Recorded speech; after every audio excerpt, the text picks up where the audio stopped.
சீரியல்களின் full எபிசோடுகளை Sun டிவியில் ஒளிபரப்பான உடனே எக்ஸ்க்ளூசிவாக சன் நெக்ஸ்டில் மட்டும் ஃப்ரீயா பாருங்கள். டாக்டர், தயவு செஞ்சு உண்மையை சொல்லுங்க. பாட்டிக்கு என்னாச்சு?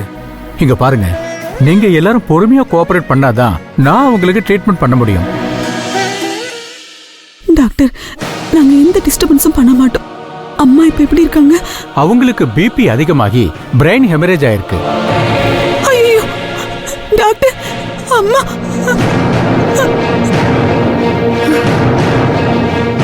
2 நாளைக்கு அப்சர்வேஷன்ல இருக்கட்டும். ஆபரேஷன் தேவைன்னா சென்னையில இருந்து சீஃப் டாக்டரை வர சொல்லணும். என்ன டாக்டர், பெரிய குண்டத்துக்கு போடுறீங்க? பயப்படாதீங்க, அவங்களுக்கு எதுவும் ஆகாது, குணமாயிடுவாங்கன்னு நம்புங்க. Take care. ஐயோ அம்சா, உனக்கு எந்த வியாதி வரணும்? அந்த வியாதி எனக்கு வந்து தொலைஞ்சிருக்கலாமே. நான் போய் சேர்ந்திருப்பேனே.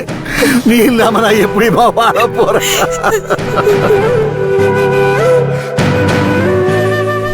எனக்கு பயமா இருக்குமா?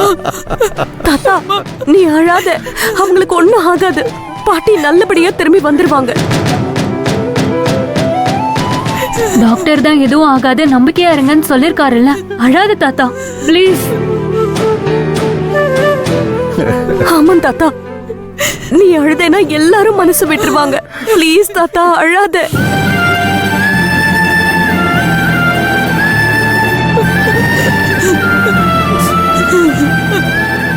Excuse me doctor, yes, Amsaveni பாட்டி இப்ப எப்படி இருக்காங்க? அதான் அவங்க கிட்ட சொன்னேனேமா. அதில்ல டாக்டர், பிரெயின்ல பிளட் லீக் ஆனா பராலிட்டிக் அட்டாக் வரும்ல டாக்டர். அதான் அதுக்கு என்ன மாதிரி ட்ரீட்மெண்ட் கொடுக்கலான்னு கேட்டு தெரிஞ்சுக்கலான்னு. நீங்க அவங்களுக்கு ரொம்ப வேண்டப்பட்டவங்க டாக்டர். இந்த ஹாஸ்பிட்டல்ல எல்லா ஃபெசிலிட்டிஸும் இருக்கா, இல்ல சென்னைக்கு கூட்டிட்டு போலாமா? சீஃப் டாக்டர் யாரும் வராங்கன்னு சொன்னீங்களே டாக்டர், அவங்க யாருன்னு சொல்லுங்க. ஏன் நீ அவருக்கு கிளாஸ் எடுக்க போறியா? ஐயோ இல்ல டாக்டர்.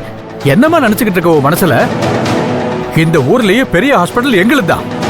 இதுல ஒரு நாளைக்கு எத்தனை பேருக்கு ட்ரீட்மெண்ட் பாக்குறோம், எத்தனை உயிரை காப்பாத்துறோம்னு தெரியுமா உனக்கு?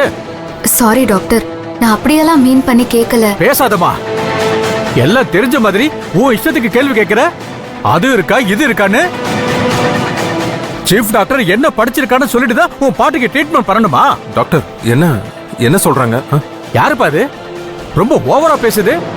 ட்ரீட்மெண்ட் பண்றது எப்படின்னு எனக்கே டீச் பண்ணுது. இஷ்டம் இருந்தா இங்க ட்ரீட்மெண்ட் பண்ணுங்க, இல்லனா உங்க பாட்டிய வேற ஏதாவது ஹாஸ்பிட்டலுக்கு தூக்கிட்டு போங்க. இல்ல டாக்டர், சும்மா இப்படி பண்ணுங்க அப்படி பண்ணுங்கன்னு எல்லாம் தெரிஞ்ச மாதிரி எங்களை டார்ச்சர் பண்ணாதீங்க. Sorry doctor, sorry. இனிமே இப்படி நடக்காத மாதிரி நான் பாத்துக்கிறேன். சொல்லி வைங்க. இங்க என்ன பண்ற? நான் பாட்டியா? எனக்கு பாட்டியா உனக்கு பாட்டியா? உங்க அப்பாவை பெத்த அம்மாவா இவங்க? சொல்லு, உங்க அப்பனை பெத்த அம்மாவா? என் வீட்டுக்கு வந்ததுல நான் கடுப்பாயிட்டேன். உன்னை யார் இங்க வர சொன்னது?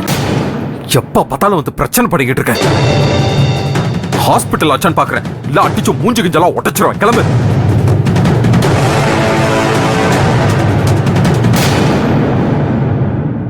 போ, கிளம்புங்கிறல. ஏய், என்னடி எங்கேயோ வந்துட்டியா? உனக்கு வேலை எதுவுமே இல்லையா? எப்ப பாரு எங்களே சுத்தி சுத்தி வந்துட்டு அவகிட்ட என்ன பேசிட்டு இருக்க? முடிய புடிச்சு எடுத்துட்டு போய் வெளியே தள்ளு. ஏய், நாங்களே நொந்து போயிருக்கோம், நீ எதுக்கு எங்களை டார்ச்சர் பண்ணிட்டு இருக்க? மரியாதை இங்க இருந்து கிளம்பு. கிளம்புங்கிறல.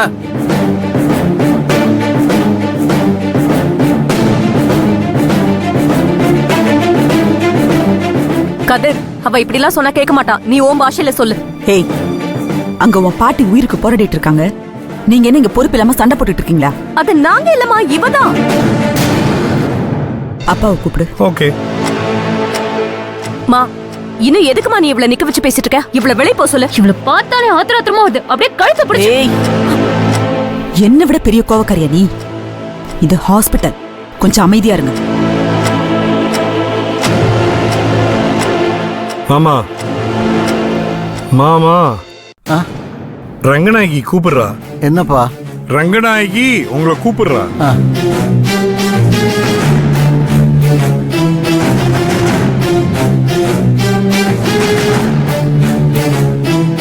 ரங்கு, மாமாவை கூட்டிட்டு வந்துட்டேன். பா, இவளை ஏதாவது சொன்னா உங்களுக்கு பாசம் பொத்துக்கிட்டு வரும். என் பொண்ணுங்கெல்லாம் இவ மேல கொலை வெறியில இருக்காங்க. விட்டா இவளை இங்கேயே அடிப்பேன், குத்துவேன், கொல்லுவேன், கழுத்து பிடிச்சு தள்ளுவேங்கிறாங்க.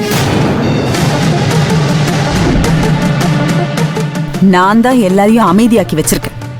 அவங்கள விட நான் இவ மேல பயங்கர கோவத்துல இருக்கேன். எனக்கு இருக்கிற கோவத்துக்கு இங்கேயே இப்பவே 2 துண்டா வெட்டி போட்டுருவேன். ஹாஸ்பிட்டல் ஆச்சுன்னு பொறுமையா இருக்கேன். நீங்களே ஒழுங்கு மரியாதையா அவளை இங்க இருந்து போக சொல்லுங்க. போக சொல்லுங்கப்பா. அப்பா நீங்க இப்ப போக சொல்ல போறீங்களா இல்லையா? ரங்கா, ஏன் இப்படி ஆவேசப்படுற? கொஞ்சம் பொறுமையா இரு. பொறுமை.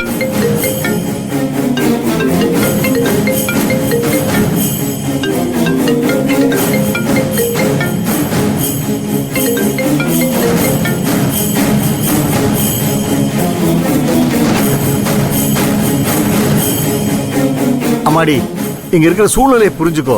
இப்போதைக்கு கிளம்பு, அப்புறமா வா. என்ன தாத்தா, ஏதோ பூனை குட்டியை தடவி கொடுக்குற மாதிரி கொஞ்சம் கொஞ்சம் பேசிட்டு இருக்கீங்க. என் குடும்பத்து மூஞ்சில முடிக்காத, வெளியில போன்னு சொல்லுங்க. இருப்பா, ஏன் கோவப்படுற?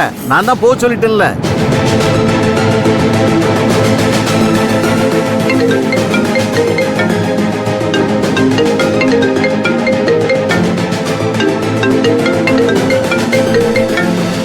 அம்மா சொன்னா கேளம்மா, நான் அப்புறமா கூப்பிடுறேன். ஏய் ஒரு நிமிஷம் இருடி. ஏம்மா புரிஞ்சுக்க மாட்டேங்கிற? நான் சொல்றது. நீதான் இவளை பெத்தவளா? இதுதான் பொம்பளை புள்ளைய வளர்க்குற லட்சணமா?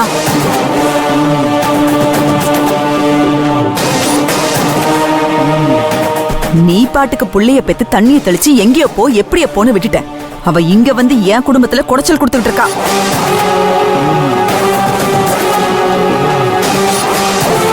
ஹேய், அடுத்தவங்க குடும்பத்துல மூக்க நுழைக்கிறது அசிங்கன்னு உன் பொண்ணுக்கு தெரியாதா? இல்ல நீ சொல்லி கொடுத்து வளர்க்கலையா?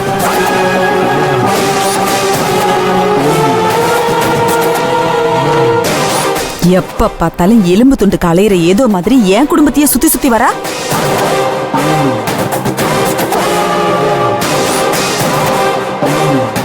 இல்ல நான் தெரியாம தான் கேக்குறேன். அப்படி உன் பொண்ணு என் குடும்பத்துல என்ன வச்சிருக்கா? என்ன வேணுமா அவளுக்கு? என் குடும்பத்தை வேவு பார்க்கணும்னோ வேட்டு வைக்கணும்னு நினைச்சு அவ சுத்துனான்னா அவ உசுருக்கு நான் பொறுப்பு இல்ல.